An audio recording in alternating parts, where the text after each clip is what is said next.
Today we're going to check out the Mintion Beagle Camera. This should be a really easy way to capture time-lapse and control your 3D printer. What's up everyone, Chris here, and yes, today we're going to check out the Mintion Beagle Camera. It appears to be a very handy little device. And I did have some conversations with Mintion a couple of months ago about reviewing this camera, but I noticed that there were already a ton of reviews on YouTube about it. I mean, a ton. But seriously, Mintion did reach back out and say they had some software updates for the Beagle Cam, and I thought given the state of the Raspberry Pi right now, it might not be a bad time to take a look at this camera. It's not as cost effective to use Octoprint right now to capture your time-lapse as it once was, and speaking of cost, this camera runs right around $80 on Amazon right now. And that might seem like a lot, but compared to buying a Raspberry Pi, getting it all set up, and a camera, it might not be that big of a deal. So let's wait till the end of the video, see what kind of features we get with the Beagle Cam, and we'll just compare it from there. Now let's jump right in, we'll see what's in the box, and then we'll get it all set up. So here we go. I have had this out of the box before. It is a little bit better packed when you're going to get it, but you get your camera. The first thing that you notice is the camera does look like a dog, and if you're like me, that's a huge selling point. Nicely done on that Mintion. I do enjoy the form factor. You get a quick start guide. Pretty much everything you need is in here. You get a tool to reset the camera if you need to. There's a little button on the side. You get a power adapter, and you do get a couple of cables. USB-C for power, and then it comes with a USB micro. Now, depending on the printer you have, you might need a mini or a USB-B, but you're going to have to provide that yourself. So, micro by default. And this thing is very straightforward to get set up. Basically, all we have to do is plug in our power. Remember, that's the USB-C connection here on the side. It does come with an SD card. Mine came with a 32 gig already installed. That's to save your time-lapse video. There's that reset button I was talking about. And then your printer connection's here on the back, along with some lights to give you some sort of status. We have power and Wi-Fi. So we'll go ahead and plug in our USB-A to B cable because we're going to be using a Prusa printer on this. So from there, basically all we have to do is power up. It's going to tell us what to do, and we have to scan this QR code with our phone to get everything set up. You can use it from your phone or your desktop, and now I found that really handy. I'll show you how to do that a little later. So we're plugged into our Mark III, ready to go. We're ready to power up our Beagle Cam. You'll hear it click a few times. Camera is ready for Wi-Fi connection. And then the camera tells you it's ready to set up the Wi-Fi. Then we can jump to the app. So from here, we'll just open up the camera and we'll go to the web page. And since I'm on Android, we're going to go ahead and download Google Play. And we'll open the app. Now you will need to sign up for an account because this will let you use this while you're away from your home through a cloud service. But it's very limited information. Just go ahead and sign up and then you can sign in. You will need to allow your app to use your photos and media. And then we can start to connect to the Wi-Fi. The easiest way, just hit the plus sign. Do the QR code scan. You can set it up as an AP, an access point, so you can log on to it. But just let it scan the QR code. That way it's going to get it set up a lot faster. So we'll go QR code configuration. If you have an old level of firmware, which you shouldn't, it's not going to work this way. You will have to use the AP. Most of the newer ones are going to work with the scanning. So we'll just understand that. We've already heard the voice. We've plugged in. We're ready to go. We'll hit next. We're going to go ahead and allow it to access our device's location. We can just do get Wi-Fi name because we're already on the Wi-Fi. It should know that. That's why we had to tick the permission for the location. If you don't want to do that, that's fine. Just deny it and punch it in. And then enter your Wi-Fi password. Remember, these are case sensitive. And when you hit next, you're going to get your QR code. Now just hold that in front of the camera. You'll hear a beep. Successfully connected to the Wi-Fi. We heard it say it was successfully connected. We'll tick the box, hit next. And then if we just tap on the picture on the device, it goes online and we're ready to go. Now the next thing we want to do before we start setting up anything for our printer, we want to make sure this camera has the latest firmware. They're putting out updates all the time, supporting more and more printers.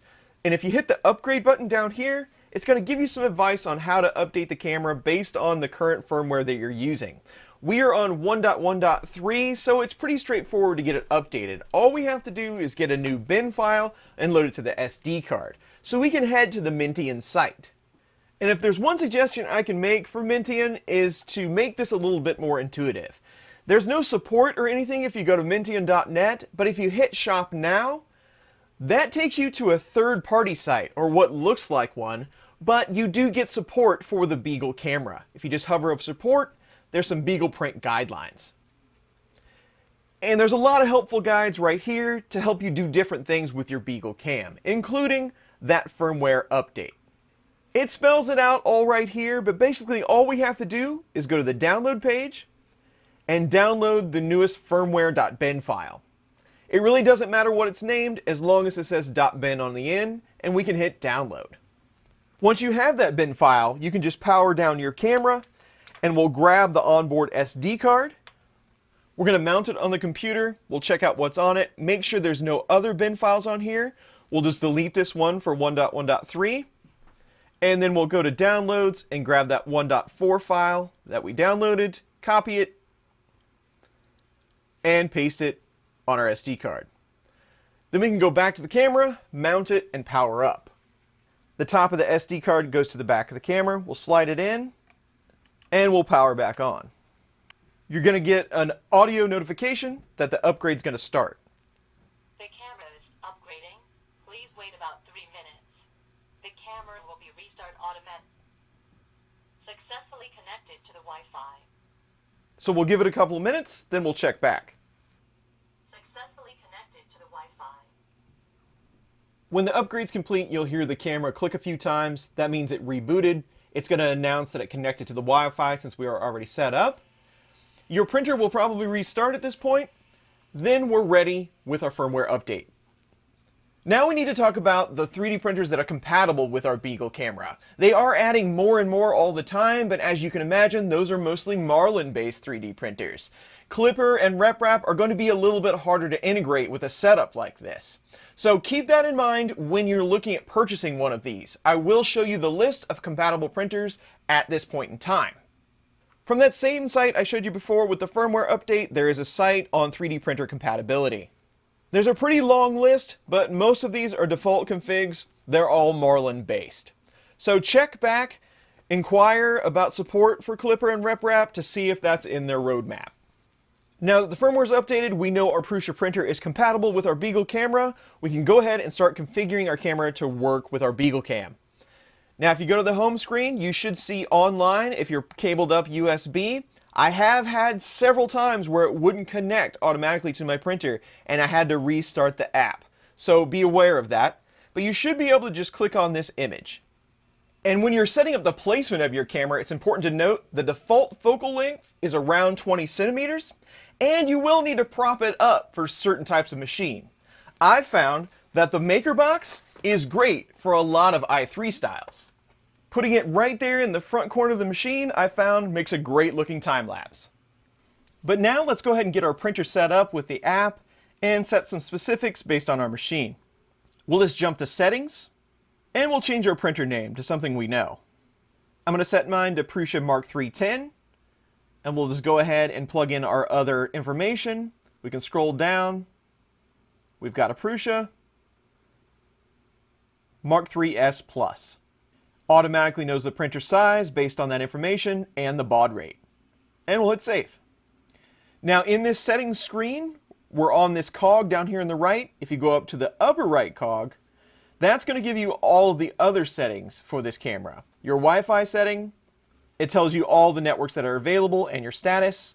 The normal record setting, that will allow you to record all the time, not just when you're printing, and pick up audio if you'd like.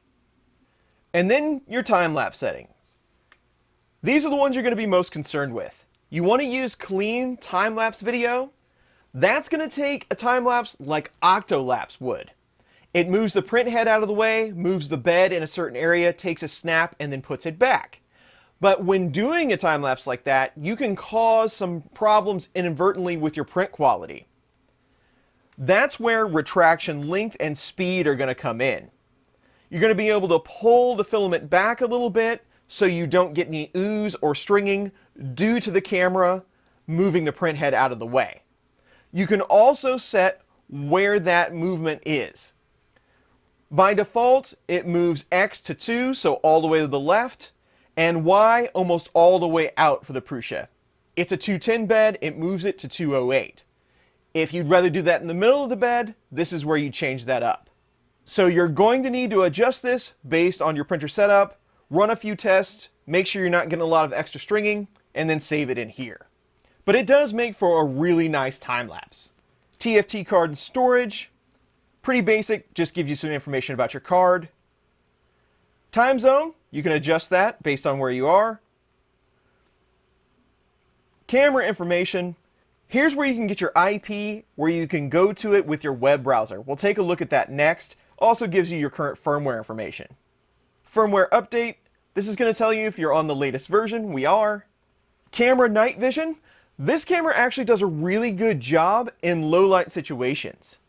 You can either leave it black and white or go to color. Color seems to work pretty well, but I really like this feature because I have a tendency to start a time lapse and then accidentally turn the light out. So at least I have some representation that I did the time lapse. And then share to your friends. You can include up to 3 users so they can share what your camera's doing while your 3D printer is printing if they wish. Kind of a cool feature. And from your phone, you do get remote support. So from the app, you can monitor your printer wherever you are. You have some controls and statuses. You've got a status screen, gives you a few options like number of layers, fan status. Your temperature graphs, that's always handy. You can move the printer around, home it as you see fit, disable steppers.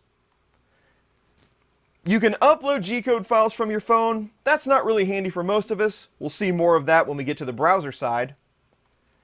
And you can manage your time lapse. You can download them to your phone, watch them, delete them as you see fit. So all in all, a pretty good set of features on this camera to be able to monitor, do time lapse, and control your 3D printer. If you've ever had one of these devices you had to control from your cell phone, sometimes it doesn't work all that well. It's not very seamless. You can't get to that device from your browser to upload files. Sometimes they have you use a cloud service, and that is not the case with the Beagle Cam. You can get to it directly from your browser to control it. The features aren't as rich, but it's enough to get you going. Also, you have the built-in option to be able to monitor your printer while you're away from that phone app. So if there was a problem, you could stop it right there, and then it'll be waiting for you to fix when you get home. That is, if you ever leave the house, which I don't. Ever. And all you have to do to connect to it from the browser is go to that settings cog one more time. We've already looked at this, but go to camera information, and there's the IP that you need to punch into your browser. Ours is a 192.168.1.56. So we'll just punch that in the URL bar. You'll be asked for some credentials. The default are account admin, password admin. We can log in, and here's our Beagle camera. You'll notice that I have some rolling scan lines on my camera. That's not the camera's fault. I have both LED and fluorescent lights down here. They don't interact with some of these cameras well. Usually if you can set the camera to 60 Hertz, that will keep it from doing that, but I haven't found that option on this camera. So you should be all set. This is just regarding my setup. From here you have a lot of the same thing. You have your temperature curve, you have your printable files. If you have a file loaded, you can go to 2D preview or 3D, or even just read the G-code. Of course, you have your time-lapse videos, so you can download them from here. And you can go through some of the settings just like we did in the app.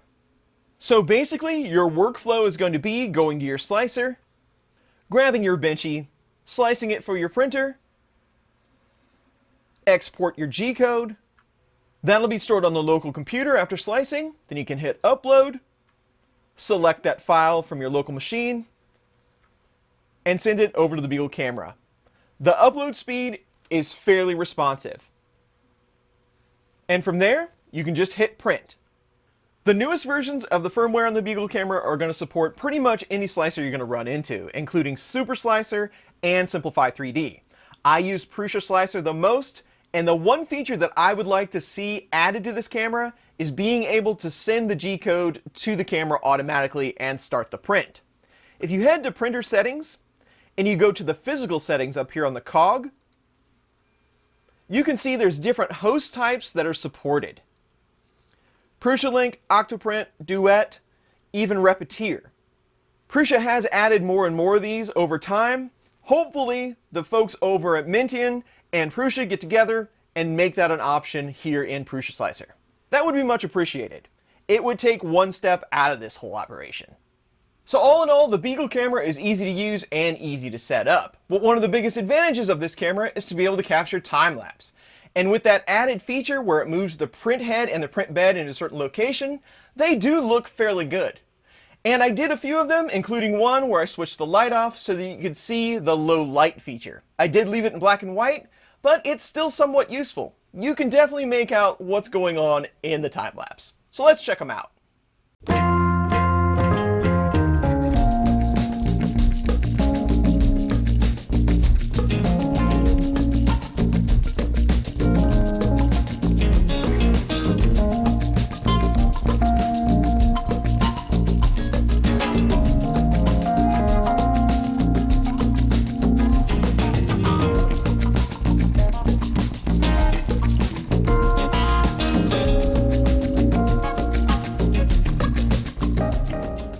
So there it is, and I do really like the Beagle camera. Now, I'm not one for devices that you can only access through your cell phone. I like it that they've opened up the browser access and made it almost as robust as the cell phone app. Now, there are a few features that I'd like to see added, like being able to send G-code directly from your slicer over to the camera, as well as make that cell phone app just a little bit more consistent. I did have to restart it several times to get it to work correctly. But they are always updating the firmware from the camera, so I'm sure they're working on those issues right now. I could totally see how this fits into someone's workflow. Maybe you only print from SD card. You don't need to capture time-lapse or monitor your printer very often. With this, you could throw your printer down, maybe grab your maker box to prop up your camera, plug it in, then you can start collecting really nice time-lapse instantly. And if you only do it on occasion, you can put the camera away for next time. And you can share that file however you wish. And it is $80 US, but given the cost of Raspberry Pi right now, and the added complexity to set up Octoprint or Repetier, this might be the device for you. Now, no money has exchanged hands between me and Mintion. All opinions expressed are my own, and this camera was provided free of charge for the making of this video. So hopefully you found this helpful, maybe a little bit interesting. That is it for today, and I'll see you really soon on the next one.